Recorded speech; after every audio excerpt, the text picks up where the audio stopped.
Mesdames et messieurs, chers téléspectateurs, bonjour, bienvenue avec nous à notre rendez-vous de chaque jeudi, en direct de la station régionale de Béchar sur votre chaîne Canal Algérie dans votre émission Bonjour d'Algérie. Alors si vous venez de vous réveiller, bon réveil, bonne journée. Et si vous prenez votre café, alors bon café, vous allez nous accompagner pendant 1h30 ce jeudi 30 octobre 2025, donc jusqu'à 9h30, nous allons recevoir plusieurs invités et débattre sur plusieurs thématiques. Alors restez avec nous.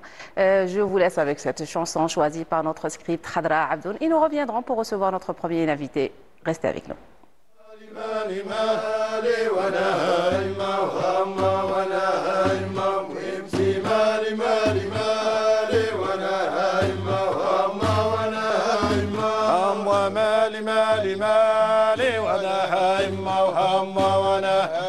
وانتي مالي مالي مالي وانا هايمة وهامة وانا هايمة مالي مالي مالي وانا هايمة وهامة وانا هايمة وانتي مالي مالي مالي وانا هايمة وهامة وانا هايمة نبدا بصلاة الهادي محمد ذكر عزيز في قلبي يا حطار نبدا بصلاة الهادي محمد ذكر عزيز في قلبي يا حطار نبدا بصلاة الهادي محمد ذكر عزيز في قلبي يا حطار نبدا بصلاة الهادي محمد ذكر عزيز في قلبي يا حطار نبدا بصلاة الهادي محمد ذكر عزيز في قلبي يا حطار نبدا بصلاة الهادي محمد ذكر عزيز في قلبي يا حطار نبدا بصلاة الهادي محمد ذكر عزيز في قلبي يا حطار نبدا بصلاة الهادي محمد ذكر عزيز في قلبي يا حطار طار شابع العبادي واللي زار وما يخاف ينجر صلى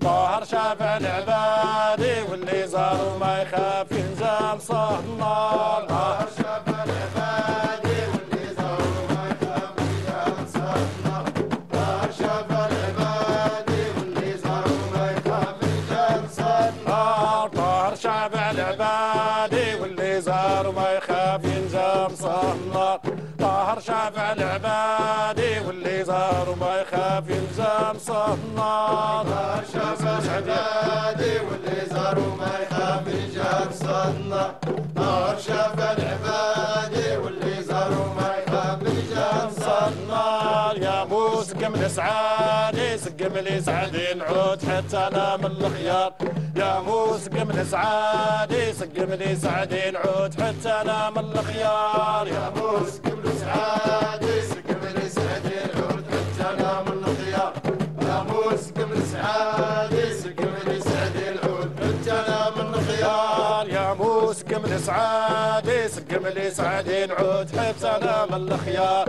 يا موسكم لسعادي سقم لي سعدي نعود حتى انا من الخيار يا موسكم لسعادي سقم لي سعدي نعود حتى انا من الخيار يا موسكم لسعادي سقم لي سعدي نعود حتى انا من الخيار يا انا ولي ولادي وتحرر بويا مع ما والليل يا جار انا ولي ولادي وتحرر بويا مع ما والليل يا جار انا ولي ولادي وتحرر بويا مع ما والليل يا جار انا ولي ولادي وتحرر بويا مع ما والليل يا جار انا ولي ولادي وتحرر بويا مع ما والليل يا جار انا ولي ولادي وتحرر بويا مع ما والليل يا جار انا ولي ولادي وتحرر بويا مع ما والليل يا جار انا ولي ولادي وتحرر بويا مع ما والليل يا جار يوم 12 العبادي وزوز عليا برحمتك واغفر يا غفار يوم 12 العبادي وزوز عليا برحمتك. Et voilà, c'était le groupe Del Maya, un groupe folklorique de notre patrimoine national algérien, justement connu dans la région du Sud-Ouest. Et nous allons justement, juste après ça, recevoir notre premier invité. J'ai l'honneur et le plaisir de recevoir à mes côtés cadre de la direction du commerce de la wilaya de Béchar, en l'occurrence Madame Aïcha El Gragui. bonjour, bienvenue. Bonjour, merci madame pour cette invitation. Et c'est moi qui vous remercie de répondre à chaque fois à nos invitations. Justement, nous allons aborder aujourd'hui le sujet de la campagne nationale de sensibilisation concernant l'étiquetage. Qu'est-ce que vous pouvez nous dire par rapport à cette campagne? Merci, bismillah ar-Rahman ar-Rahim. Tout d'abord, madame, il faut rappeler que la législation algérienne, elle impose à chaque commerçant d'afficher les prix des produits et même des services qui sont mis à la consommation. C'est la réglementation qui prévoit ça. Et bien sûr, cet affichage, soit au niveau des locaux commerciaux, au niveau des marchés et même au niveau des plateformes online. Voilà. Même au niveau des plateformes online. Chose qui est négligée sur plusieurs... mais malheureusement, on constate que plusieurs commerçants, ils ignorent cette obligation même au niveau des magasins, des grands magasins. Exactement. Oui. D'où l'intérêt justement de rappeler l'obligation de cet affichage. Il faut savoir que c'est une loi qui existe depuis 2004. Oui. Et d'où l'intérêt de faire des campagnes de sensibilisation puisque le constat a été fait. Surtout aussi sur les plateformes Internet, on voit pas mal de pages mettre des produits en vente. Et quand on demande le prix, on nous demande de venir en privé. Au privé, donc, oui. c'est pas légal. Bien sûr, c'est pas légal, c'est strictement interdit. C'est dans cette optique que le ministère du Commerce intérieur et de la régulation du marché national a lancé une vaste campagne de sensibilisation au profit des commerçants. Cette campagne de sensibilisation est sous le logo « Chaque produit a un prix ». C'est une campagne qui s'étale sur tout le mois d'octobre. On est à la fin de cette campagne de sensibilisation. Cette campagne, elle est pour informer, pour sensibiliser et le consommateur et même le commerçant. Le commerçant en premier lieu, mais aussi le consommateur. Et le consommateur. Et bien sûr, en exécution des instructions de notre ministère de tutelle, la direction de commerce de la wilaya de Béchar, à l'instar de toutes les directions, a lancé cette campagne de sensibilisation, bien sûr avec nos partenaires, en premier lieu avec l'Union générale des commerçants et des artisans algériens, qui est l'UGCA, et aussi avec l'association algérienne de protection et orientation des consommateurs, qui est la POS. Ces brigades mixtes qui sortent sur le terrain pour mener cette campagne de sensibilisation, ils ont sillonné plusieurs quartiers pour toucher le maximum de commerçants, bien sûr, toute activité confondue, pour leur sensibiliser et les informer qu'ils doivent respecter, il est impérativement d'afficher les prix, soit des biens ou bien des services, bien sûr. Bon, pour les modalités d'affichage des prix, soit c'est un affichage qui se fait par le biais d'un étiquetage, bien sûr un étiquetage qui doit être conforme, par le biais d'écriteaux, de supports informationnels, tels que le support audiovisuel, des écriteaux, des prospectus, etc., de telle façon que le consommateur, il doit être impérativement informé des prix de vente des produits et même des services. Donc, chaque client, quand il vient, il est censé savoir le prix de la prestation avant justement d'arriver à la caisse. Bien sûr. Chose qu'on voit souvent, soit n'existe pas, ou alors il y a des fois où on trouve un prix et on nous dit que non, c'était l'ancien stock, non, c'était l'ancien produit, non, on ne travaille plus avec, en l'occurrence chez les coiffeuses par exemple, dans des supérettes où on voit un étalage par exemple, où on trouve un prix. Et quand on arrive à la caisse, on est surpris par un autre prix. Et quand on pose la question, on nous dit qu'il y avait un autre produit qui était sur le même rayonnage, mais on a oublié, on n'a pas eu le temps de changer. C'est quelque chose qui est vraiment contre la loi et qu'il faut vraiment éviter. Alors, quand on ne trouve pas l'affichage, quel est le rôle du consommateur ? Bon, l'affichage des prix, pour vous le dire, c'est une obligation qui est prévue par la réglementation en vigueur. En l'occurrence, c'est la loi 0402 relative aux pratiques commerciales. Il y a l'article 68 qui stipule que tout produit, bien, c'est-à-dire tout bien ou service, doit avoir un prix qui est affiché par le biais des différents supports, comme j'ai dit, des différents supports, enfin, un étiquetage, un écriteau ou bien n'importe quel support. Cet étiquetage ou bien ces informations doivent être claires, lisibles et visibles. Voilà. Et même le consommateur, il doit être exigeant. Il doit exiger au vendeur, c'est-à-dire de lui vendre un produit avec un prix qui est affiché. Parce que le but de cette campagne de sensibilisation qui est initiée par le ministère du Commerce, en premier lieu, c'est de promouvoir la culture de la transparence des transactions commerciales. C'est aussi de protéger le consommateur et de lutter contre certaines pratiques qui sont illégales, telles que la spéculation. Telles que la spéculation ou bien c'est-à-dire la fraude commerciale d'une façon générale. Oui. Je vous remercie pour ces explications. On va s'arrêter un petit moment, chers téléspectateurs, avec ce VTR réalisé par notre collègue Mina Laraj, interprété par Jawida Baba Ahmed, et nous reviendrons juste après pour continuer le débat. Restez avec nous. Dans le cadre de la protection du consommateur et de la transparence commerciale, la direction du commerce de la wilaya de Béchar a organisé une sortie de contrôle afin de vérifier l'affichage des prix dans les commerces et supermarchés.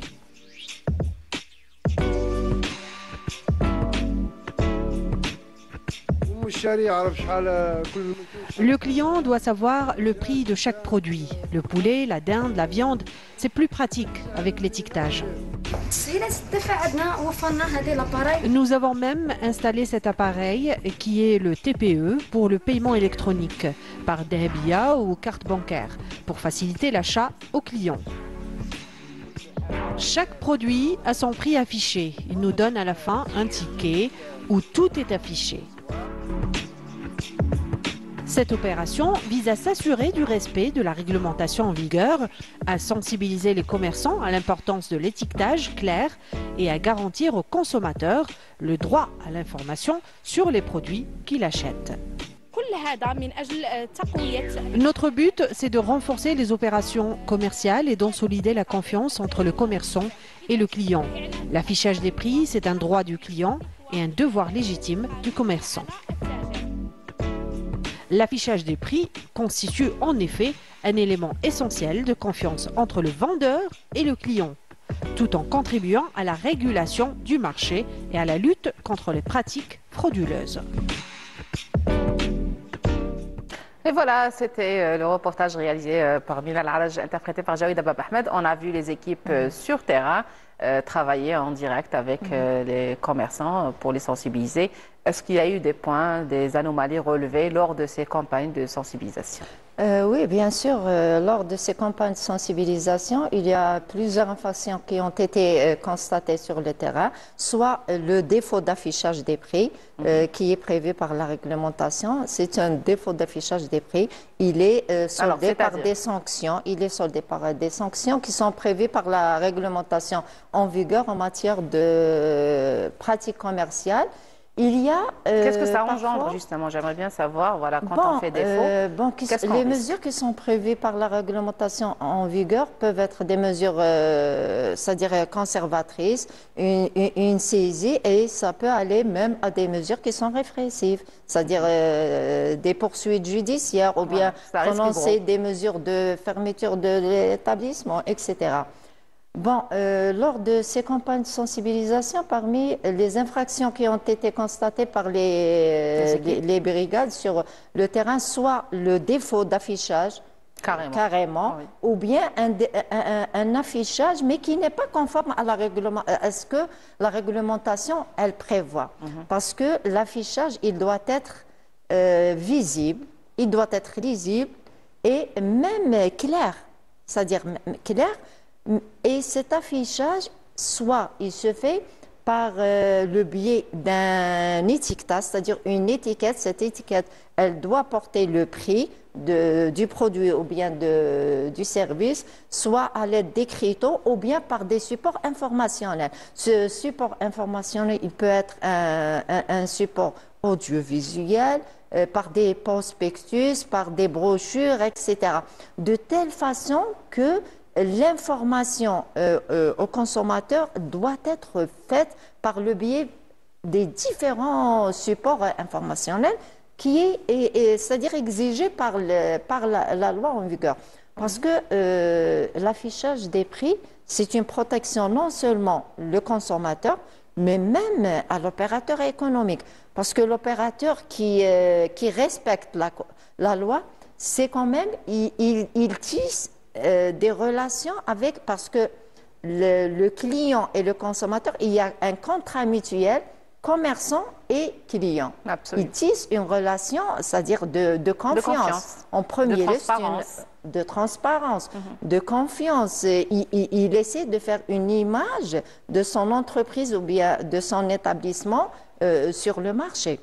Alors, parfois, on trouve des commerces où il y a un scanner installé. On peut scanner le code à barre et avoir le prix directement sur l'appareil. Est-ce que ça pourrait remplacer justement l'affichage sur les produits sur l'étalage? Non, l'affichage sur l'étalage, il est impératif d'afficher tout ce qui est sur l'étalage. Même si le scanner, il est juste à côté de l'appareil, il est là. Mais n'empêche que le prix doit être affiché. Doit être affiché, doit être, c'est-à-dire au vu du consommateur ou bien du client, il doit être lisible et visible. Donc, c'est la réglementation qui l'exige. On ne peut pas, c'est-à-dire, on ne peut pas dire. Alors, il y a un autre phénomène justement qui se pose et qui s'impose aussi. On voit parfois des publicités sur la télévision ou parfois même écrit carrément sur l'étiquetage initial de la marque. Déposé lors de sa campagne, je sais pas, ils font des bonus parfois, ils font des cadeaux, mais arrivé au commerçant final, je vais dire la boutique du quartier, il n'y a pas respect de ces normes, que ce soit lors des tombolas, que ce soit lors des prix affichés sur l'emballage du produit lui-même. Bon, pour l'affichage des prix, on parle, c'est-à-dire du client ou bien du consommateur, c'est-à-dire l'achat final d'un produit ou bien d'une prestation de service, elle ne s'effectue qu'avec un produit qui est étiqueté. Même cet étiquetage, il doit être conforme à la réglementation parce qu'on parle d'une conformité vis-à-vis à la loi. Le prix doit être affiché, doit là, être on est d'accord. Là, le problème ne se pose pas. S'il s'agit d'une prestation de service, il faut user de tous les moyens qui sont cités, c'est-à-dire dans la loi relative aux pratiques commerciales. Pour exemple, pour lutter contre ces pratiques qui sont frauduleuses, bien sûr. J'ai parfaitement compris ce que vous venez de m'expliquer. Mais moi, ce qui m'intrigue, c'est que lorsque on voit, par exemple, une promotion, une campagne promotionnelle d'un produit X, Y, une marque qu'on connaît, on voit la publicité à la télévision, on voit l'affichage sur le produit. Je vais prendre une bouteille de boisson gazeuse, un jus, n'importe quoi, où il y a affiché un prix, 75 dinars, 80 dinars. Arrivé justement à la surface, il y a un autre prix qui s'affiche. On trouve par exemple 100 dinars, 110 dinars. Alors, est-ce que ça nuit à la loi? Est-ce que ça... Parce que sachant que bien sûr que le prix d'achat n'est pas le même quand il y a une promotion. Bon, il faut faire attention des pratiques qui prêtent à confusion dans l'esprit du consommateur. Parce que le consommateur, c'est-à-dire il achète un produit. Il paye le prix qui est affiché sur l'emballage du produit, bien du bien. Donc, toute confusion c'est-à-dire dans l'esprit du consommateur, c'est une pratique qui est illégale, ou bien, c'est-à-dire c'est publicité mensongère. Voilà, c'est-à-dire tu as un produit qui est ce prix, mais... Je parle de l'usine, hein. C'est l'usine qui fait le packaging, qui fait l'emballage. L'entreprise met un prix pour une promotion quelconque d'une période bien définie. Par exemple, durant le mois du Ramadan, on voit pas mal de promotions sur des produits, des cafés, des boissons gazeuses, etc. Alors, le prix affiché, on vient chez le commerçant et il nous dit, ben, si vous voulez, allez l'acheter à la télévision, par exemple. Non, c'est une parce que pratique qui les quand même prend de publicités, l'ampleur. là, c'est une autre paire de manches. Oui, La mais justement. publicité ou bien les promotions, etc. Mais nous, on parle c'est-à-dire d'un affichage d'un produit qui est sur l'étalage ou bien un produit ou bien une prestation de service, etc. C'est-à-dire le prix qui est affiché, c'est le prix où le consommateur, c'est-à-dire il paye ce prix et non pas un autre prix ou bien une autre. Même quand il y a une campagne de promotion. Même s'il y a une campagne de promotion. Donc, il faut toujours faire attention à ces publicités mensongères. Donc, il faut faire attention. Et même le consommateur, il doit être vigilant sur ces pratiques qui sont des pratiques illégales, frauduleuses. Et la réglementation, elle est claire et nette dans ce sens. Alors, le client, justement, c'est le consommateur acteur qu'il faut favoriser, justement. Il n'est pas consommateur juste pour consommer, il est là. Mais il doit être vraiment exigeant sur l'emballage, sur l'étiquetage, les conditions, tout ce qui en suit. Qu'est-ce que vous pouvez nous dire sur cette culture et les campagnes de sensibilisation dans ce sens? Je sais que vous en avez fait plusieurs ces dernières années. Bon, pour les campagnes de sensibilisation, c'est-à-dire il y a plusieurs campagnes de sensibilisation qui se font soit en direction du consommateur ou bien de l'opérateur économique. L'intérêt de ces campagnes de sensibilisation, c'est déjà d'inculquer une culture de consommation saine, large, soit dans l'esprit du consommateur ou bien même de l'opérateur économique, parce que même l'opérateur économique, parfois, il ignore ses devoirs, parce qu'en premier lieu, même l'opérateur, c'est un consommateur. Exactement. Même le commerçant, il est un consommateur. Pour le consommateur, il doit influencer le marché par des comportements responsables. Ça veut dire raisonnable. Même ces actes d'achat, ils doivent, c'est-à-dire doivent faire des actes d'achat qui sont étudiés, qui sont sensés, etc. C'est-à-dire se priver d'acheter un produit qui ne présente pas un étiquetage. Cet étiquetage doit être au moins conforme visuellement. Il doit s'assurer de la date de péremption, de l'emballage, c'est-à-dire des lieux où le produit sont stockés, etc. Donc, c'est une culture que le ministère, c'est-à-dire initie à chaque fois, à chaque période, soit période estivale, soit période hivernale, soit en période de la rentrée sociale, où là, ça diffère selon la période, bien sûr. Et le consommateur, il doit être vraiment vigilant. Il doit être vigilant, exigeant, intelligent, etc. Tout à fait. Ah ben justement, nous arrivons à la fin de notre rendez-vous. Si vous avez peut-être un dernier mot. C'est-à-dire le dernier mot, peut-être c'est pour le consommateur et même pour le commerçant, parce que la conformité d'un produit ou d'un service, c'est un élément concurrentiel très puissant. Il faut, c'est-à-dire que le commerçant, il sait que la notion de qualité, c'est vrai que c'est une notion qui évolue sans cesse avec le temps et même avec la technologie.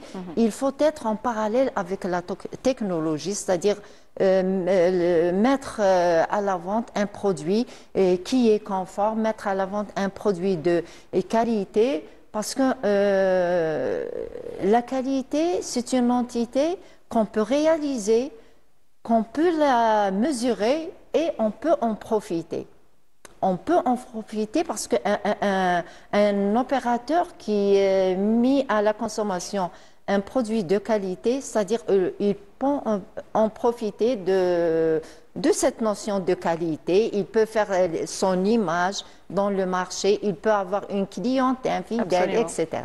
Je vous remercie, Madame Aïcha Regdagui, de nous avoir honoré de votre présence et surtout pour toutes ces informations et clarifications. Chers téléspectateurs, nous arrivons au terme de ce premier plateau. Je vous laisse avec cette pause musicale et nous reviendrons pour recevoir notre prochain invité. Restez avec nous.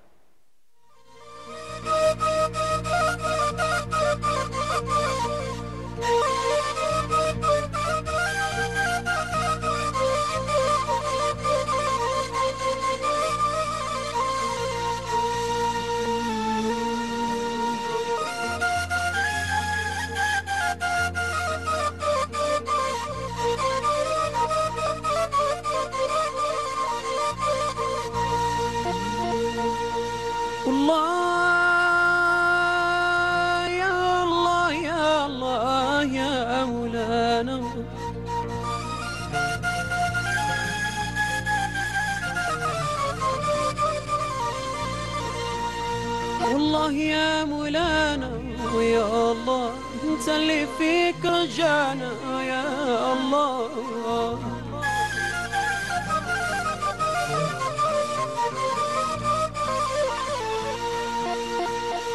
ضاقت الدنيا بهوالها عليا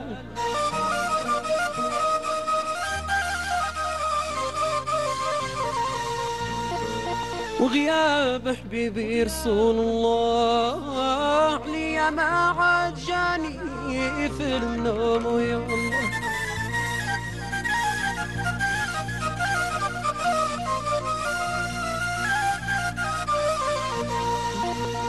ويا مالي مالي يما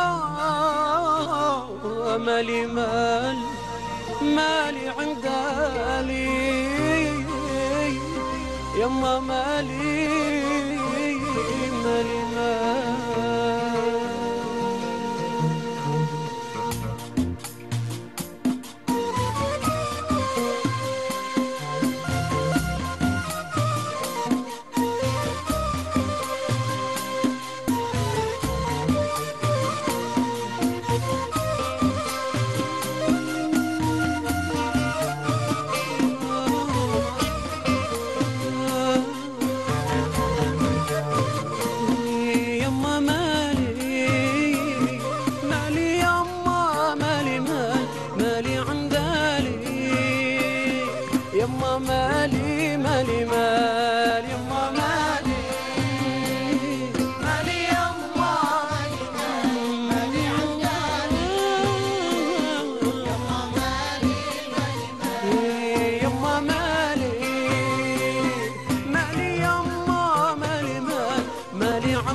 الشيطان غار زين لك الدنيا بالفاني وغضب بصارة واحفظ فرجك وانظار. الشيطان غار زين لك الدنيا بالفاني يما مالي مالي يما. C'était une belle chanson de Yassine Hamdoun et le groupe Rimal. Nous arrivons à notre deuxième plateau juste après ce jingle.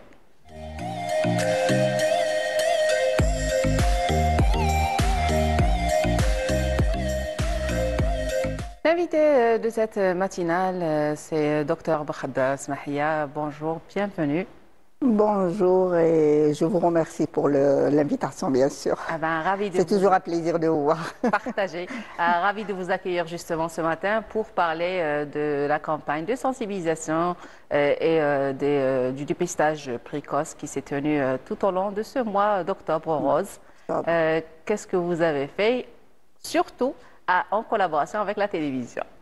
Bien sûr, c'était toujours avec un grand plaisir qu'on a collaboré avec la télévision et on a fait une journée de sensibilisation et de dépistage au niveau du siège de la télévision de Béchar et c'était très bien, ça s'est très bien passé. Parce qu'il y avait quand même il y a quand même pas mal de femmes qui travaillent. Exactement. Donc c'était l'occasion justement c'était l'occasion de faire un dépistage et une sensibilisation que j'espère était réussite. Et après la deuxième journée, on s'est déplacé vers Nefarha, qui est quand même une zone plus ou moins loin des structures sanitaires. Et il fallait voir quand même qu'on a frappé aux portes de femmes qui voyaient cet octobre rose à travers la télévision comme si c'était une chose qui n'était pas faite pour elles. Oui. C'est-à-dire, assez loin. Oui, assez, c'était pour les gens qui passaient à la télé. Et là, ils nous ont trouvés frappés à leur porte et au contraire, leur demander de nous accueillir. Et ils nous ont accueillis bras ouverts, hein, faut le dire. Oui, ouais. Ils nous ont accueillis à bras ouverts avec un grand sourire. Exactement. Et c'est-à-dire ça leur a fait tellement plaisir que... Ils ne savaient plus où se mettre ni quoi faire. D'ailleurs, on avait demandé à certaines justement de nous faire visiter leur maison avec les moyens vraiment très... simple, je vais dire. Très simple. Oui, et c'était cet accueil chaleureux qui nous réservait avec toute l'équipe qui nous accompagnait, sachant qu'il y avait le groupe représentant de la caisse, la CNAS. Oui. Il y avait aussi les éléments du Croissant Rouge. On était quand même un groupe assez nombreux, oui. Et on rentrait comme ça, une vingtaine, je pense. Oui, mais c'était cette façon, c'est-à-dire... On a trouvé la télé qui était quand même allumée. Et ils voyaient à travers la télé les femmes, c'était des journées toutes en rose, des femmes en rose, les gens qui parlaient, c'est-à-dire... Mais là, pour elles, c'était quelque chose qui était pour les autres. Ouais. Et là, ils ont trouvé... Et soudain, on est à leur porte. Exactement. Au contraire. C'était la particularité de cette année. On avait l'habitude justement de... On était chez eux et on leur proposait de se faire dépister. C'est-à-dire, quand même, on a jeté un coup d'œil sur tout on fait un programme de vaccination, tout ce qui les concerne, c'est-à-dire, et même avec les gens de la caisse, comme tu as dit, on a trouvé quand même des éléments qui n'étaient pas... C'est-à-dire, qui ne bénéficient pas de leurs droits. Je vous ai retrouvé justement l'autre jour, toute contente d'avoir aidé une dame âgée, retraitée, qui ne savait pas justement, qui ne connaissait pas la carte Chifa, qui n'était pas adhérente à la CNAS et qui ne faisait justement pas rembourser ses médicaments, ça lui coûtait les yeux de la tête. Exactement, c'est-à-dire sa pension, sa petite pension, au lieu d'acheter des choses qui, ses besoins, d'assurer ses besoins quand même quotidiens, c'est-à-dire elle achetait des médicaments, d'autant plus qu'elle était hypertendue et diabétique. Donc, et ça fait plaisir, tu sais, tout le plaisir est là. C'était vraiment un moment, et on a quand même consulté des femmes, on leur a informé de se faire dépister précocement. L'importance justement de se faire dépister. Précocement, on leur a proposé un frottis cervico-vaginal parce que c'est très important. Il y a quand même pas mal, on a diagnostiqué malheureusement ces jours-ci pas mal de frottis suspects quand même. C'est le cancer du col aussi, il faut pas, du col de l'utérus, on ne peut pas l'oublier. Donc déjà c'était informer et dépister. C'est ça le plus important. C'était ça le but de l'opération en Justement. elle-même. Et ce du travail de déplacement. proximité, justement, cette année, c'était la Et on a même particularité. ramené des ballons roses pour les enfants, Oui. tu vois. Donc, c'est-à-dire, le rose, enfin, il est arrivé chez eux, même Il les est ballons. figuré. Ah ben, on va s'arrêter un petit moment justement avec ce VTA réalisé par notre collègue Jawid Abab Ahmed, justement pour voir comment que ça s'est passé les 3 journées réservées à la sensibilisation au siège de la télévision, direction bien sûr régionale de Béchar. Dans le cadre d'Octobre Rose, la campagne nationale de sensibilisation et dépistage du cancer du sein, la télévision publique algérienne a pris part activement à cette noble initiative. En collaboration avec la direction de la santé et la CNAS, une série d'actions de prévention et d'information a été organisée à travers le pays. La station régionale de Béchar s'est également mobilisée pour cette cause en menant une opération de sensibilisation au profit de ses employés. Le but principal de cette campagne de sensibilisation, c'est la prévention, pour encourager toute femme, pilier de société, à faire le dépistage précoce du cancer du sein. Ça a un rôle majeur dans la guérison. C'est une très bonne initiative qui nous donne la chance de faire le dépistage.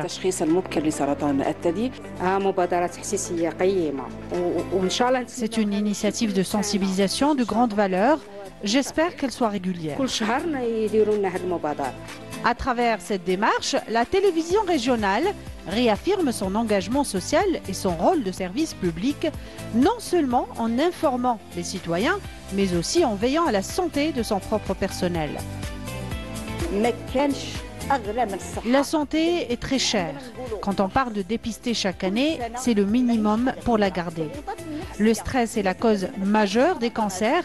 Si la femme au foyer doit dépister chaque année, la femme travailleuse doit le faire régulièrement. C'est notre 2e année consécutive qu'on organise cette campagne de sensibilisation contre le cancer du sein avec le PTV. Poursuivant son engagement dans la lutte contre le cancer du sein, la station régionale de Béchar ne s'est pas limitée à des actions internes. Elle a également mené des sorties de terrain dans plusieurs communes rurales de la wilaya en partenariat avec les employés de l'ENTV et les professionnels de la santé. Ces déplacements ont permis de toucher un public plus large, notamment les femmes vivant dans les zones éloignées, souvent moins informées sur l'importance du dépistage précoce.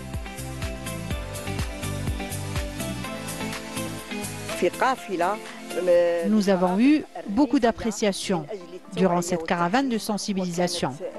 Les femmes étaient ravies par notre travail de sensibilisation et de dépistage.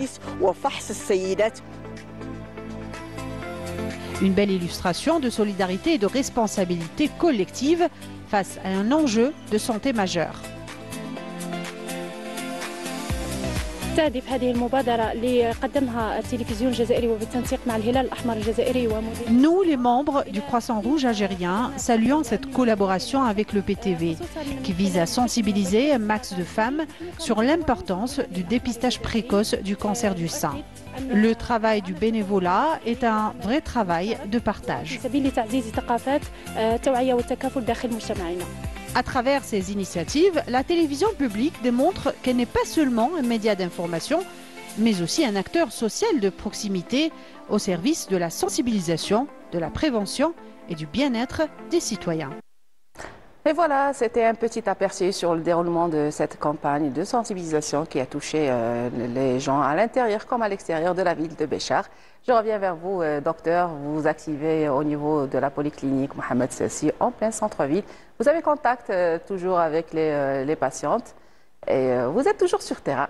Comment vous pouvez nous dire, qu'est-ce que vous pouvez nous dire par rapport à ce contact et cette prise de conscience chez les femmes? Bien sûr, actuellement, heureusement qu'il y a une prise en charge plus importante grâce aux médias, aux associations, au travail du terrain, comme tu dis, que tout le monde essaye de faire, la télévision, la radio et la radio locale. Et quand même, par rapport aux années précédentes, les femmes elles ont un petit peu moins peur que les années. Parce que, tu sais, ce qui fait que les femmes ne se font pas dépister, c'est surtout cette peur.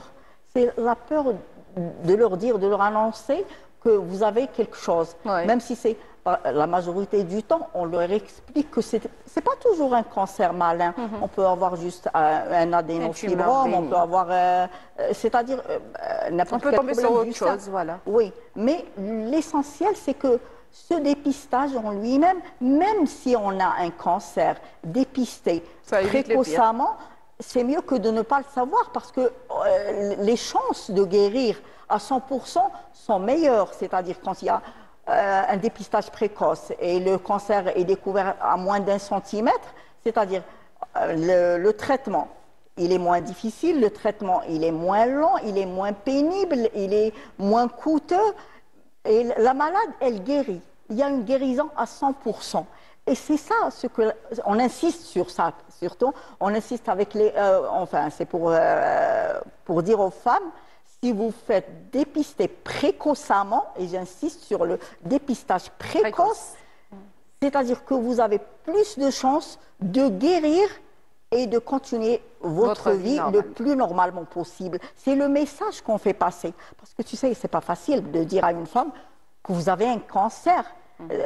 On le constate, mais on ne leur dit pas que vous avez un cancer. On leur dit juste, on va vous donner, parce que là, actuellement, chaque femme bénéficie au niveau de la polyclinique d'une échographie mammaire.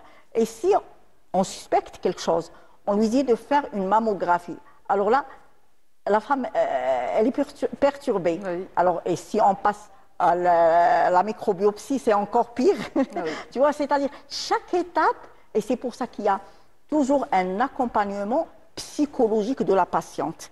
Parce que pour chaque pas, elle n'accepte pas.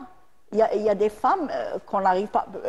D'ailleurs, on a une femme, on est en train de lui envoyer chaque jour un psychologue parce qu'elle ne veut pas. Elle a du mal. Ouais. Elle a du mal, c'est-à-dire elle a peur, elle s'enferme. Et là, heureusement que pour ce premier pas de dépistage, qui est le dépistage précoce, parce que la femme, elle doit savoir qu'elle ne doit pas hésiter. Il n'y a pas de solution pour la femme, pour le cancer du sein, il n'y a pas une autre solution qu'un dépistage précoce et une prise en charge précoce. Il n'y a pas une autre solution. Il faut affronter la réalité. Il faut dire, non, si je me fais dépister précocement, donc je vais faire mon traitement.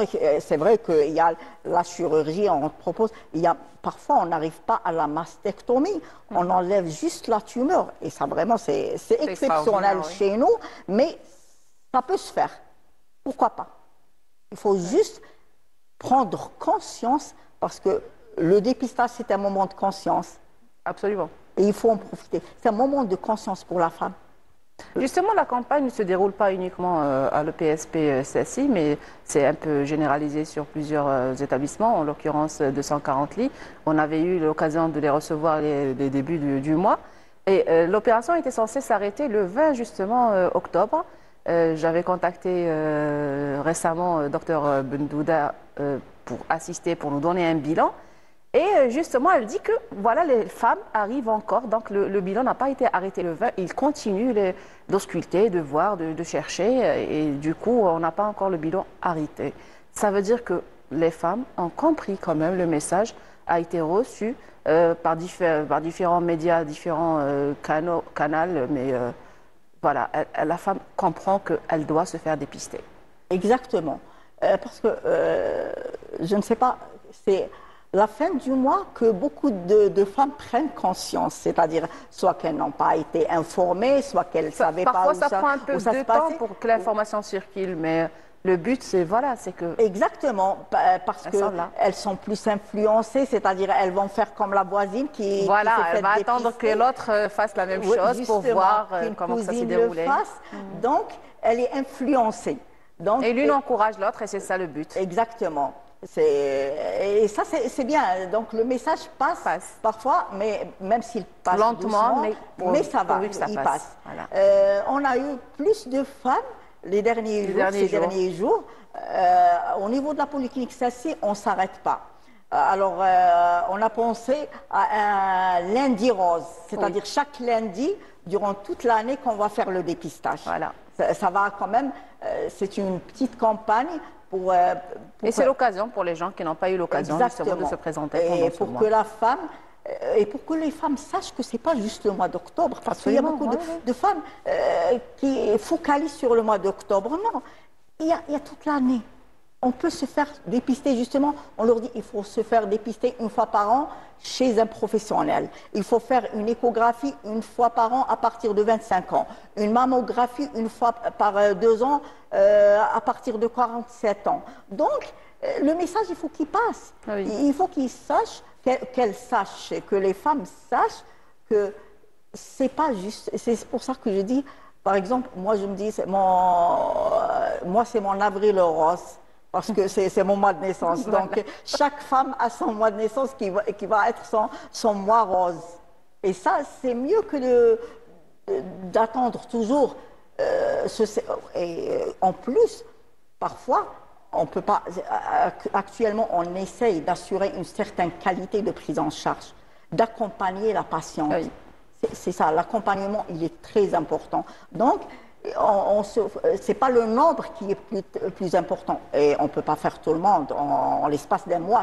C'est impossible. Déjà, on est à 2000 et quelques femmes. Et il y a encore des femmes. Ce n'est pas suffisant. Ce n'est même pas les 10% de nos femmes. Donc, on essaye. Et on essaye quand même c'est-à-dire de généraliser un petit peu l'opération au niveau des autres polycliniques. Comme on a fait, c'est-à-dire de s'approcher des femmes au niveau de leur... un travail de proximité, voilà. De leur lieu enfin, là où elles résident. Et c'est ça le plus... Mais l'essentiel, quand même, ce qui est bien, c'est que les femmes, actuellement, elles sont moins réticentes pour se faire dépister. Voilà. Et ça, c'est déjà pas mal. C'est déjà un pas vers c'est-à-dire, on a gagné un pas. Moi, je trouve que la femme, surtout, justement, il y a une enseignante qui m'a dit « Mais vous n'êtes pas arrivé chez nous, vous n'êtes pas venu chez nous dans notre lycée. » Alors, je lui ai dit « Il suffit juste de nous inviter parce que les lycées, c'est un petit peu... Les structures... non, l'enseignement, il faut coordonner avec, bien sûr, avec l'académie. Exactement. Parce qu'il y a l'enseignement, donc on peut pas, c'est-à-dire il y a les heures, il y a des heures où les enfants, ils doivent être, c'est-à-dire pris en charge par les enseignants. Donc, on ne peut pas amputer à un enfant 1 heure ou 2 de son programme scolaire.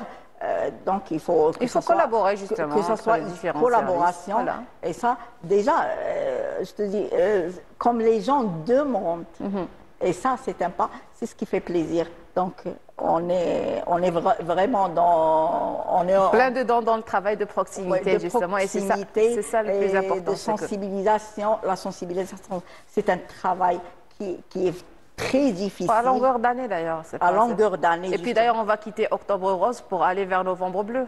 Novembre Bleu, ouais, ça va être la prostate. Vous avez votre chemise, donc en bleu, j'annonce déjà l'arrivée du mois de novembre. Vous annoncez le Novembre Bleu. Justement, on a un problème énorme avec le cancer de la prostate, malheureusement. Ouais. Et les hommes, ils sont encore plus réticents que les femmes oui. Actuellement. On n'arrive pas à faire passer le message. J'espère qu'ils vont arriver et qu'ils vont faire comme les femmes. Parce que les femmes, elles ont fait un très grand pas pour le dépistage. Et ça, j'espère, parce qu'on a 40% des femmes, le problème, qu'on dépiste à un stade un petit peu tardif. Et j'espère, malheureusement. Et j'espère que ça va s'améliorer. Et on aura de meilleurs résultats. Et que nos femmes, c'est-à-dire qu'on va trouver nos femmes au début et on ne fait même pas de mastectomie, on enlève la tumeur, une petite radiothérapie, chimiothérapie et le problème est réglé. Voilà. C'est des gestes très simples qui épargnent le décès et qui vous laissent justement accompagner vos femmes, vos enfants, votre famille, vos chers, toutes les personnes qui vous sont chères, tiennent à votre vie, d'où l'intérêt de se faire dépister. Parce qu'une femme... femme ou homme, de toute manière. Oui, la femme, c'est quand même. On a rencontré des femmes qui vous disent qu'on ne peut pas venir parce que par exemple, responsabilité, la tâches ménagères, les enfants. Il y a les enfants qui, mais les enfants justement, ils ont besoin de vous en vie. Exactement. Ils n'ont pas besoin d'un repas, d'une journée, d'une semaine, mais de votre présence à longueur d'année. Que tu sois là pendant une semaine, ou le moment d'un dépistage, juste un moment d'un dépistage. Sacrifier une journée et gagner une vie assez longue, c'est justement, et les accompagner toute leur vie, au lieu de les priver d'une maman qui n'a pas eu un moment de conscience pour se faire dépister. Ouais. Parce que, comme a dit le ministre de la Santé, le dépistage, c'est un moment de conscience. N'hésitez pas, votre santé est votre responsabilité. La santé de la femme, c'est en premier lieu, c'est sa responsabilité. Je sais que c'est la responsabilité du mari, du frère, mais quand même, on reste optimiste justement pour un avenir qui doit prendre conscience, sans cancer. Hein? Pour un avenir sans cancer. Inch'Allah. Pourquoi pas? Oui, Inch'Allah, on l'espère. Inch'Allah, pourquoi pas? On va rester optimiste justement et positive avec Octobre Rose, la fin d'Octobre Rose. Et bien sûr, on va bientôt recevoir le mois de la Révolution. Et il faut que les hommes soient rebelles et qu'ils reviennent justement se faire dépister et se prendre en charge. Comme ils ont fait la révolution pour le pays, ils vont faire la révolution contre le cancer de prostate. Je vous remercie, docteur, pour toutes ces informations, de votre présence avec nous, chers téléspectateurs. J'arrive à la fin de ce deuxième plateau. Je vous laisse avec cette pause musicale et nous reviendrons juste après pour recevoir notre troisième invité. Restez avec nous.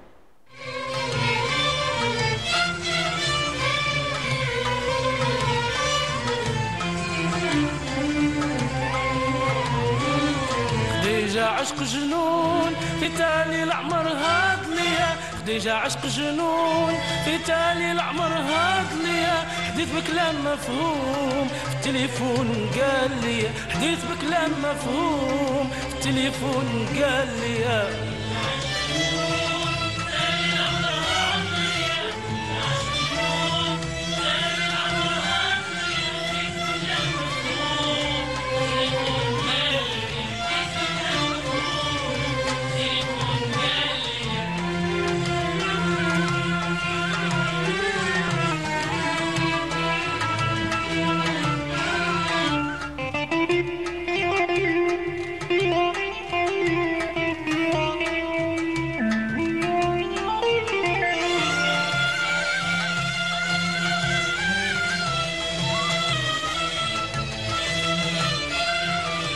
حاير مهموم ضنتي فات الحال عليا واش البارح كي اليوم خفت العديان يشفاو فيا بقيت حاير مهموم ضنتي فات الحال عليا واش البارح كي اليوم خفت العديان يشفاو فيا يا ضي القمر والنجوم اقتاست نارك فيا يا ضي القمر والنجوم اقتاست نارك فيا يا ضي القمر والنجوم اقتاست نارك فيا يا ضي القمر والنجوم اقتاست نارك فيا ارتاح ويحلالي النوم عيني مسهر تغمض شويه ارتاح ويحلالي النوم عيني مسهر تغمض شويه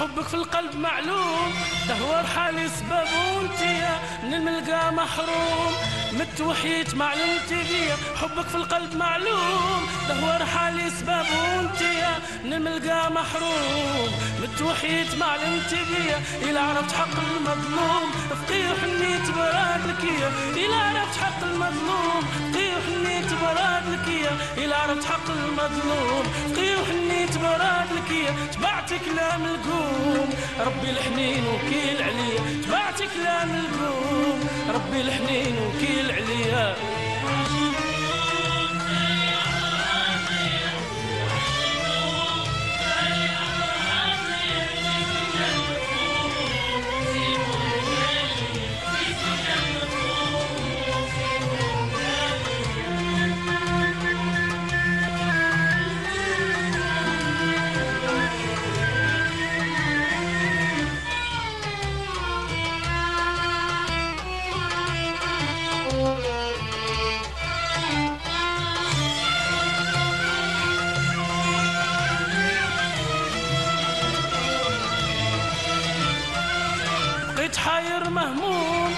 انتي فات الحال عليا واش البارح كي اليوم خفت العديان يشفاو فيا بقيت حاير مهموم انتي فات الحال عليا واش البارح كي اليوم خفت العديان يشفاو فيا يا ضي القمر والنجوم وقتاش طفى نارك فيا يا ضي القمر والنجوم وقتاش طفى نارك فيا يا ضي القمر والنجوم وقتاش طفى نارك فيا يا ضي القمر والنجوم وقتاش طفى نارك فيا مرتاح ويحلالي النوم عيني صارت غماض شوي ارتاح ويحلالي النوم عيني صارت غماض.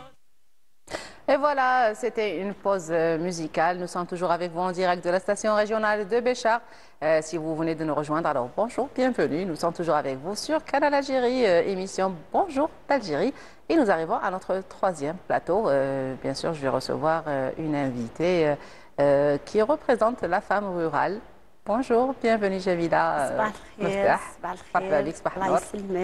صباحكم مبروك ان شاء الله. يبارك فيك. دونك اليوم راح نستقبلوك باسكو vous avez participé في l'exposition تاع لا فام رورال وشاركتي بمنتوج طبيعي ناتشورال. واش تقدري تقولي لنا على المشاركه تاعك وهل هي اول مره تشاركي فيها؟ اول مره نشارك في هذا اليوم العالمي للمراه الريفيه.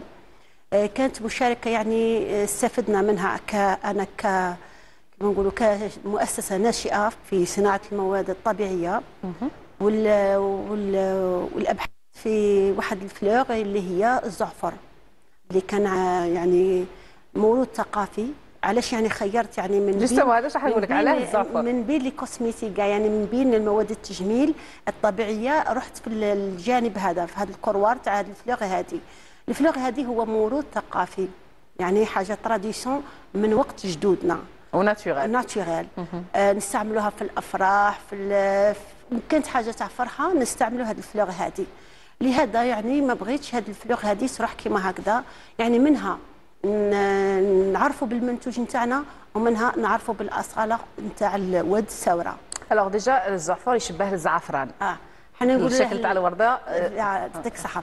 هو يقولوا له الزعفران الكاذب. ولكن هو انا هذا الاسم ما نبغيش بزاف لانه هو عنده زعفران عنده فوائد نتاعه والزعفر ثاني عنده فوائد. الفوائد نتاع الزعفر ولا القرطم ايضا ولا القرطم ولا الزعفر ولا العصفر باللغه العربيه عندها اسماء كثيره تختلف من منطقه لمنطقه. وهو يعني مش موروث يعني كي نقولوا موروث ثقافي من الاجداد وهو عندها مدى بعيد يعني من قديم الزمان وقت الفراعنه والهنود. يعني هذه الزهره نقولها زهره الحياه يعني تعطيهما يبشروا يعني يبشروا بها بالفرحه كما نقولوا السعاده والامل. وعلميا بالابحاث اللي كنا نديروا خاطر دوك احنا نديروا لهذه المستحضرات الطبيعيه مع الجامعه يعني لقينا الورده هذه الفلور هذه يعني تعطي الحياه للبشره وتعطي الحياه للشعر كذلك. دونك راكي تستعمليها في مواد التجميل. مواد التجميل يعني كتزرعيها عندك جميله. هو شوف هي قديس الزراعه كنا نجيبوها من كنا بعض السيدات في ساغيت كانوا يزرعوها في كما نقولوا في الماشات تاعهم في كما نقولوا تكون عندها بساتين صغار تاعهم صغير يزرعوها لي يمدوها لي. ولكن احنا نبغوا يعني كونتيتي كبيره كميه كبيره. كنا نروحوا لولايه تيميمون كانت واحد الفلاحه هي اللي كانت تساعدني في الماده الاوليه. ولكن كي جاء هذا اليوم العالمي للمرأة الريفية تعرفت بالفلاحات ويعني واللي كان ندير في مديرية الفلاحة دونك تلاقيتو كامل تما ويعني وعطاوني فرصة بارك الله فيهم اني عرضت المنتوج وعرضت الفكرة نتاعي ويعني الفكرة تاعنا يعني واد الثورة. من بعد لقيت فلاحات الله يبارك ويعني درت معهم اتفاقيه باش يزرعوا لي هذا الفلوق بكميه كبيره يعني مش حاجه صغيره تاع الدار ولا تاع بشتاله صغيره. والحمد لله يعني نستافدوا وهما يفيدونا وحنا نستافدوا منهم يعني اخذ وعطاء. جوستومون اون فا ساريتي ان بتي مومون دوك نشوفوا هذا الفي تي ار اللي دارته جاويده بابا احمد ونعاودوا نرجعوا باش نكملوا الحوار. بقاو معنا. La DSA, en partenariat avec la conservation des forêts, a organisé un super salon consacré à la femme rurale et à tout ce qu'elle sait produire de ses mains. Au programme, des produits 100% naturels et faits maison, miel, plantes aromatiques, huile d'olive, confiture, dattes transformées et même de l'artisanat local.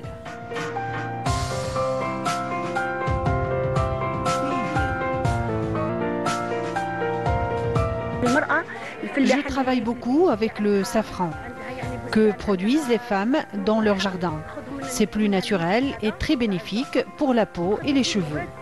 C'est ma manière à moi, primo pour participer à la promotion de l'économie nationale, secondo, il faut qu'on ait un trait d'union avec les générations suivantes. Ce salon, c'était surtout une belle occasion de mettre en avant ces femmes discrètes mais indispensables, qui font vivre nos campagnes et valorisent les richesses de la nature. Grâce à leur travail, elles prouvent qu'on peut allier tradition, économie locale et respect de l'environnement. C'est ma première participation. Je fais tous les produits dérivés des dattes et des olives. Notre but principal, c'est d'accompagner la femme rurale durant son projet, l'aider à le commercialiser au niveau local puis national. Ceci dit, participer au développement local. وانها تبين المنتوج نتاعها ولائيا ومن بعد ان شاء الله نروحوا وطنيا وليما دوليا. Une belle initiative qui donne envie de soutenir encore plus ces femmes battantes, créatives et passionnées, véritables gardiennes de notre patrimoine rural.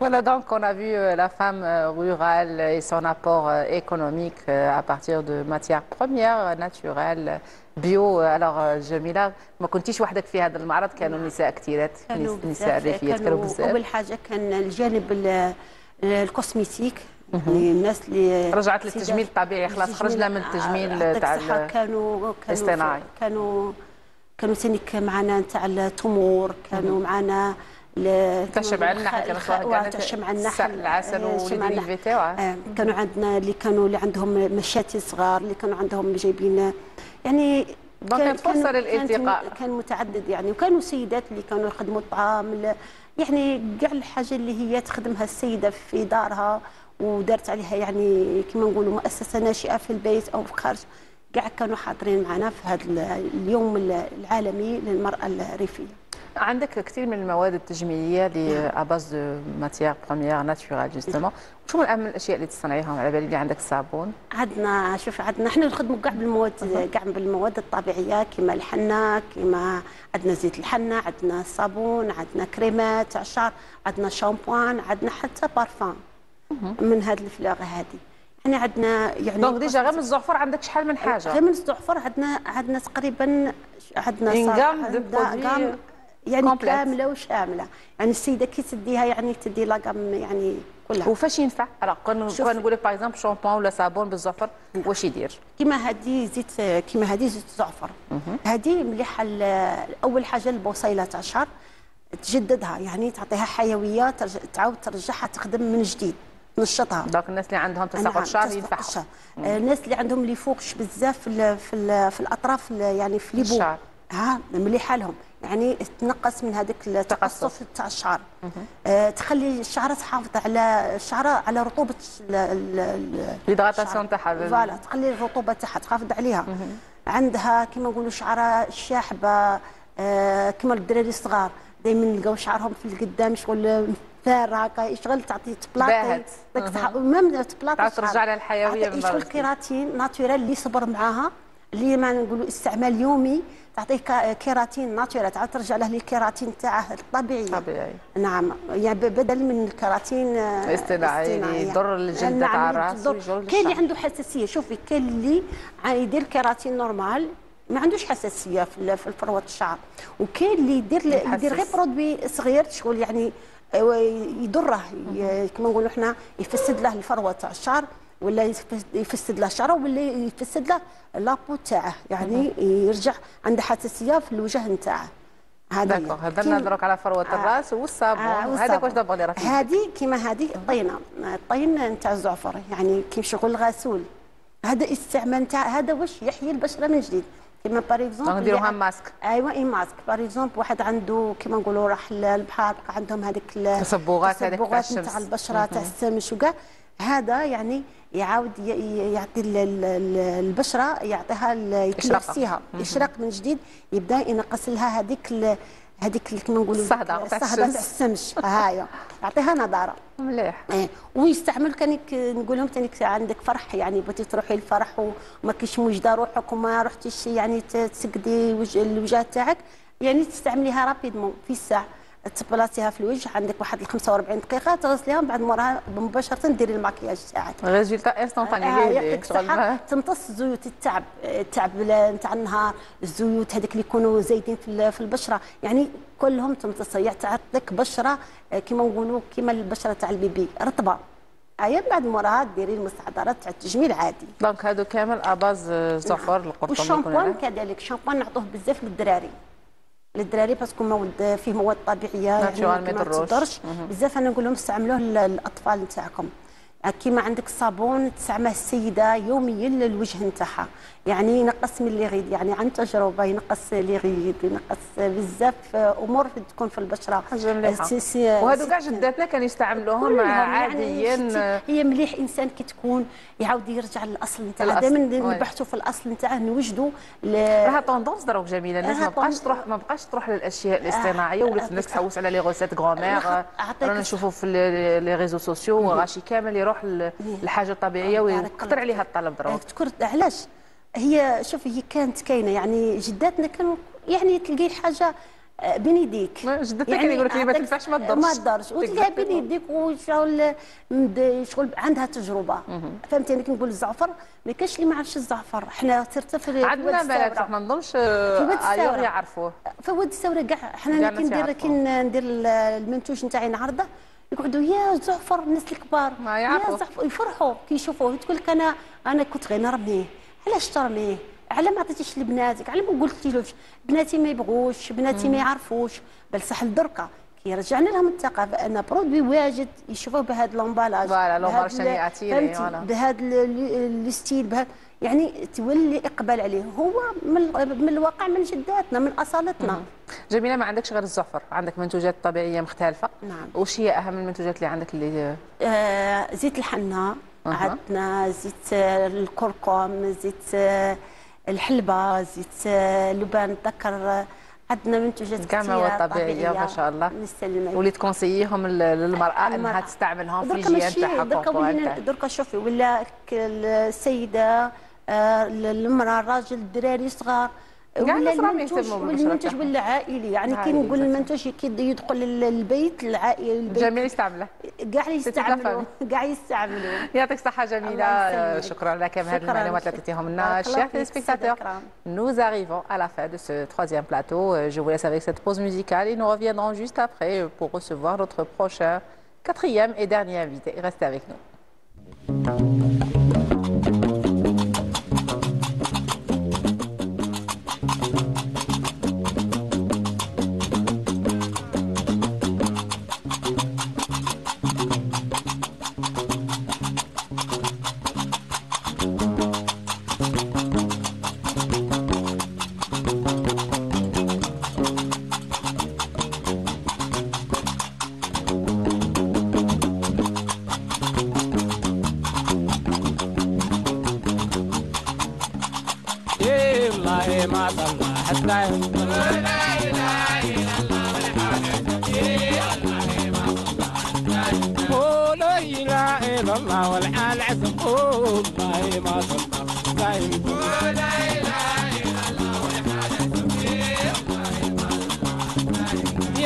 مالك يا ابو نادم، حالك نادم، والله ما صلى الزين. لا اله الا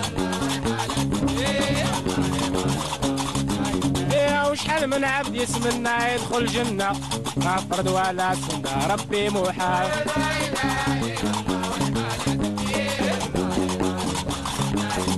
لا اله الا الله والحال عزم، والله ما صلى الزين. لا اله الا الله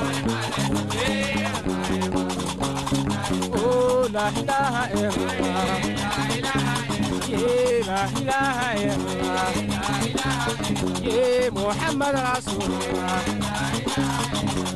لا إله إلا الله، لا الله الله يا رسول الله يا حبيب الله الله الله يا رسول الله يا ابن عيسى يا ابن عيسى ويا ابن عيسى ولي الله يا ابن عيسى طير الصحراء يا طير الصحراء يا ابن عيسى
حبيب الله لا اله الا الله سيد اليوم رجال الله يا سيد اليوم لا اله الا الله يا سيد اليوم بارك الله نانا سيد اليوم رجال الله ابنا ولو لنا سيد اليوم حبيب الله يا سيد اليوم لا اله الا الله يا سيد اليوم نانا سيد اليوم رجال الله اولاد الكويوت سيد اليوم حبيب الله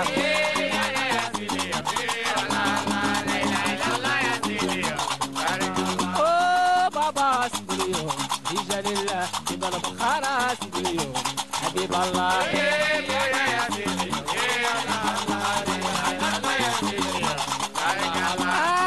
أنا سيد اليوم رجال الله لا إله إلا الله سيد اليوم حبيب الله يا سيدي لا إله إلا الله يا سيدي أنا سيد اليوم رجال الله أغنى ولو لنا سيد اليوم حبيب الله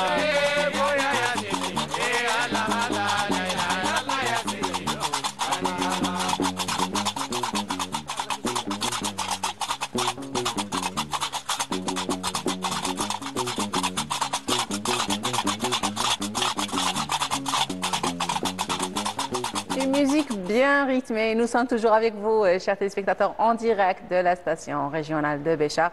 Et nous allons vous accompagner jusqu'à 9h30. Nous arrivons à notre quatrième et dernier plateau. Et j'ai l'honneur et le plaisir de recevoir à mes côtés M. Keliti, coach en communication. Bonjour, marhaba bik. Merci. Je salue tous les téléspectateurs. Ah ben, merci d'avoir répondu à notre invitation. Et nous allons justement aborder le sujet du jeu chez l'enfant et son importance. Oui. Bismillahirrahmanirrahim. Donc, voilà, c'est un sujet très sensible. Oui. C'est-à-dire très sensible, très fondamental dans le développement de l'enfant. Donc l'enfant, il rencontre plusieurs phases de développement, de sa naissance jusqu'à l'âge adulte qui est très sensible et très alarmant dans ces phases. Donc jouer, il y en a qui disent que le mot jouer c'est pour les adultes. Mais l'enfant, quand il joue, il essaie de développer ses compétences fondamentales, c'est-à-dire il manie, remanie un jouet, où il essaie de découvrir, d'exploiter, découvrir les dimensions, c'est-à-dire le haut, le bas, monter, descendre, oui. Le creux, le fond, toutes ces propriétés qu'il va découvrir tout en expérimentant un jouet. Donc jouer, c'est fondamental pour développer les compétences dans l'enfant, les compétences cognitives, physiologiques et même mentales et sociales. C'est-à-dire, c'est un moyen de communication. Donc jouer, pour donner une définition, c'est un moyen de communication. C'est par le biais de jouer que l'enfant va explorer son environnement, il va se créer... Forger sa personnalité. Ouais, donc il va créer son identité à travers cette communication à travers un jouet. et il va explorer le moyen de mieux communiquer avec les gens. C'est-à-dire il va explorer ses capacités, parce qu'il ne connaît pas. Parce que quand on offre l'espace physique et moral et la liberté à nos enfants de jouer en premier lieu et de choisir son jeu. Parce que l'enfant, quand on laisse le droit de l'enfant ou aider son enfant à choisir son jeu, qu'est-ce qu'il va faire? Il va choisir le jeu qui convient à son rythme. Parce que le rythme, il est différent d'un enfant à un autre. Parce que l'enfant ne veut pas se trouver dans un état d'échec, il veut toujours gagner. Et c'est ça le fait qui fait, quand on donne à l'enfant cette priorité de choisir son jeu, de lui donner de la liberté et de l'espace physique. Il va se défier lui-même, il va défier ses pairs, il va jouer en groupe, donc il va apprendre à quoi? Il va apprendre à jouer avec un autre, avec un autrui. Il va apprendre à développer ses capacités d'observer. C'est ça le but de jouer. Observer et explorer l'inconnu pour lui, parce que d'autres propriétés qu'on ne peut pas lui apprendre par le biais de ces programmes systématiques, programmes d'éducation, mais par le biais de jeux, on appelle ça la psychologie divergente. C'est-à-dire le but de l'éducation, c'est d'éduquer, c'est d'apprendre. Développer des compétences cognitives, donc il va on parle déjà de soft skills, l'ensemble des activités qui lui permet d'apprendre comment choisir, comment s'habiller, comment exprimer ses émotions, comment interagir avec l'autre, comment exprimer sa frustration, sa violence, tout ça dans un cadre où il se trouve le leader bataille dans ce jeu. Il ne veut pas se trouver dans un état d'échec, il veut toujours être le vainqueur. Donc apprendre à l'enfant comment être vaincu en vainqueur, en même temps comment réagir en temps d'échec, comment réagir en temps de réussite, ce sont les skills. Des valeurs ce sont des valeurs qu'il va expérimenter. Parce qu'apprendre par expérience, on ne peut pas lui injecter ses propriétés, ses valeurs, parce que l'injecter, l'enseigner directement, ça pourrait avoir un impact très négatif quand il arrive à l'âge adulte. Il a toujours besoin de quelqu'un qui lui affecte ce qu'il va faire. Donc le sens des responsabilités qu'il va lui offrir le jeu est très important. Parce que ce qui intéresse, ce qui est important dans l'apprentissage par le jeu, c'est d'arriver à un point de fusionner l'idée avec le geste. Oui. Comment faire ce que je pense et je pense ce que je fais. Et ça donne un sens de responsabilité à l'enfant. Donc, dans les écoles, les maîtres et l'école, parfois ils convoquent les parents parce que le garçon ou la fille, elle est très turbulente. Oui, il est très turbulent.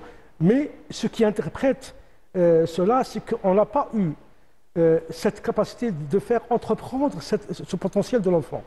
Pourquoi ne pas, et c'est un avis à tous les éducateurs, pourquoi ne pas entreprendre l'éducation par le biais des jeux? Parce qu'on a expérimenté cela dans d'autres écoles, parce que l'expérience finlandaise. Toute l'éducation, elle est faite par le biais des jeux. C'est-à-dire on choisit des jeux, parce que les jeux, on appelle ça la psychologie par chemin divergent. C'est-à-dire quand on donne à l'enfant cette impression qu'il doit apprendre cette règle ou cela, cette opération ou celle-là, apprendre directement, ça va lui choquer, ça va donner un stress de faire des examens, des exercices, oui. d'être à chaque fois. Par contre, le mettre en expérience directe, mais quand elle est impliquée, en s'amusant surtout. Ouais, en s'amusant, en se donnant au jeu, en s'agitant, en interagir avec d'autres. En demandant aide de l'autre aussi. Parfois, il demande l'aide de ses parents, parfois de ses pères, de ses oui, bien sûr, parce que l'atmosphère qui est atmosphère compétitive avec les autres. Et ça va contribuer à développer encore plus ses capacités. Et ça développe la motricité de l'enfant. C'est-à-dire, ce qui est important, comme je l'ai dit tout à l'heure, c'est avoir un excès de concentration. Ce qui manque aujourd'hui, parce que... Alors, le message à faire passer justement aux parents qui pensent que le jeu, c'est du temps perdu. Non, le jeu, c'est essentiel, c'est fondamental pour développer les capacités morales et physiques et cognitives surtout. C'est-à-dire arriver à se concentrer, comme je l'ai dit tout à l'heure, entre ce que je pense, ce que je fais. Et ce que je fais, je pense. Ça donne un sens à la responsabilité et l'engagement à l'enfant. Il doit apprendre, mais par le biais de jeu. C'est-à-dire jouer avec son enfant, donner le choix à son enfant. Brahim, il y a un truc qui m'intrigue un petit peu, parce que parfois on voit les parents, quand ils voient les enfants jouer, même en période d'examen surtout. On les interdit. Voilà. Vous êtes en période d'examen, il ne faut pas jouer, il ne faut pas sortir, il ne faut pas ceci. Est-ce que... C'est totalement faux. Faux, voilà. C'est une erreur parce que on minimise peut-être le temps, mais on ne l'interdit pas. Même il ne faut pas donner toute cette... cet intérêt à l'examen. Parce que l'examen, c'est quoi? C'est examiner quelques connaissances que l'enfant a appris pendant 2 ou 3 mois dans l'école. C'est-à-dire il y a du temps. Parce que si l'enfant il a un temps qui comment dire, oui, organisé, il a un programme. Organisé dans cette période, c'est-à-dire de septembre, octobre, novembre, il est organisé. Donc il a un emploi de temps, mais chaque chose a sa place. Le temps de jouer, c'est le temps essentiel. D'ailleurs, l'enfant, il est sur la table, il fait ses devoirs, mais il pense, mais il a tendance à vouloir jouer. Quand je par exemple, mes enfants, je leur dis, oui. Quand on se défoule, quand on fait sortir cette boule de stress. Ce n'est pas tout simplement faire de l'activité ou du vacarme. Jouer, c'est essentiel pour le développement physique. Et moral. En premier lieu. Et moral. C'est-à-dire contribuer. Et culturel aussi. Parce que surtout, maintenant, on a des jeux variés, on a des jeux constructifs, on a des jeux de réflexion. Et parfois l'enfant, il a besoin de la liberté. C'est-à-dire jouer sans contrainte, sans règles. Mais il apprend en même temps. Attention, c'est que parfois on pense qu'un enfant qui tient une PlayStation ou alors qui est resté pendant 1 heure sur une console, c'est une perte de temps. Parfois il apprend les réflexes, parfois c'est la langue. Il y en a qui jouent avec... C'est une alarme déclenchée par les spécialistes. Il faut éviter les écrans aux enfants à l'âge de 2 jusqu'à 6 ans.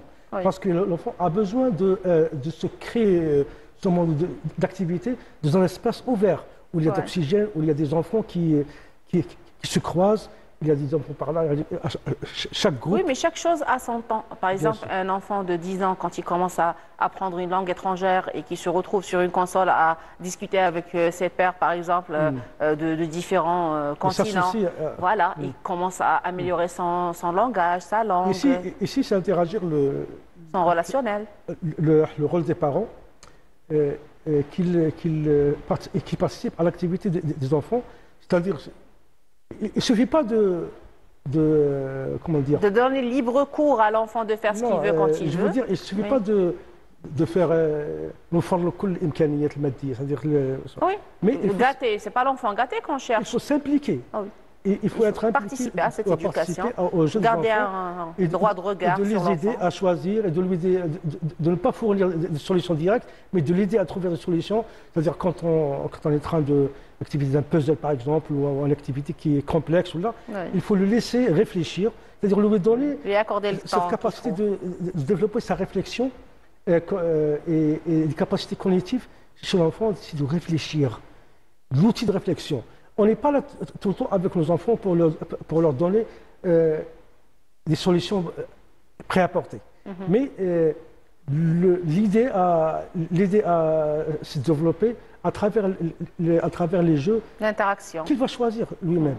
C'est-à-dire toujours l'enfant, qu'est-ce qu'il va sentir? Il va sentir qu'il est au centre d'intérêt de ses parents, que ses parents considèrent ses initiatives de choix et de jouer. Et parfois, on est dans la maison, on lui offre de créer un coin pour son jeu, un coin libre, un coin sans règles. Sauf parfois il y a des limites de sécurité, par exemple, il y a des jeux. Et parfois, on conseille aux parents de ne pas laisser aux enfants les jouets qui sont cassés ou abîmés, c'est-à-dire les jouets. Donc choisir les jouets qui conforment à l'âge, c'est-à-dire il faut consulter. Il y a documentaires, il y a des podcasts qui orientent les parents pour choisir. Parfois même sur les boîtes d'emballage des jeux, on trouve l'âge, la catégorie. C'est-à-dire il y a des conseils à suivre. Mais choisir son jouet, ça donne à l'enfant cette sensation d'être prêt à se responsabiliser. Et c'est ça, la préparation pour la maternité. C'est-à-dire de 2 à 6 ans, on prépare l'enfant à la maternité d'entamer ses cours avec, sans perdre le sens de l'enfance. Une certaine autonomie. Avec autonomie, mais avec innocence. C'est-à-dire on respecte cela. Donc ce qui est intriguant dans le fait du jouet, c'est que notre société qui est classique, on ne donne pas d'importance au moment qui est sacré pour les enfants, le moment de jouer. Dire on veut prendre de la sieste. On pense que c'est une perte de temps, or c'est pas le cas. On veut faire de la sieste, par prétexte que l'appartement elle est F2, A3, que les girènes, les voisins, ils vont se lever. Mais il n'y a pas des espaces verts pour que les enfants. Bon, il faut faire tout l'effort pour créer cet espace. Parce qu'il est essentiel et il est vital même. Oui. Jouer, c'est vital pour l'enfant. C'est-à-dire, si on veut, c'est un projet à projeter. Un projet, c'est que l'enfant, il va devenir, dans 5 ou 6 ans ou 10 ans, il va devenir un adulte. Un adulte où il doit avoir toutes ses compétences physiques et morales. Il doit savoir penser, il doit être responsable, il doit être à la hauteur de son engagement. C'est-à-dire, quand on parle d'engagement, on parle d'engagement vis-à-vis à l'âge qu'il aura. Parce que quand l'enfant atteindra l'âge de l'adolescence, il sera plus difficile de se concentrer sur la communication avec le jeune, parce qu'on n'a pas pris ces considérations à l'âge de l'enfance. Donc jouer, ce n'est pas tout simplement remanier un jeu. Alors le temps qu'on devrait consacrer à cette activité. Développer son identité. L'enfant, il évite l'échec. Donc il va choisir ses jeux rythmés. Ce qui malheureusement, le temps nous presse. Oui. On n'a pas plus donc, de temps. Pour faire signe, je tiens à cette occasion de faire encourager le projet Menasat IDA, la plateforme IDA, à l'ensemble des jeunes, l'Académie IDA, qui entament et qui ont pris la charge d'entamer ce projet du GIL, de faire apprendre les soft skills avec des moyens très développés. Je les encourage. Je vous remercie pour toutes ces informations. Merci d'avoir accepté notre invitation. Chers téléspectateurs, nous arrivons au terme de cette émission de ce 30 octobre 2025. Je remercie l'équipe technique qui m'a accompagné ce matin, ainsi que mes invités qui m'ont honoré de leur présence. Je vous donne rendez-vous la semaine prochaine sur la même chaîne, à la même heure, 8h comme à chaque fois. Au revoir, prenez bien soin de vous et surtout soyez prudents sur les routes. Au revoir.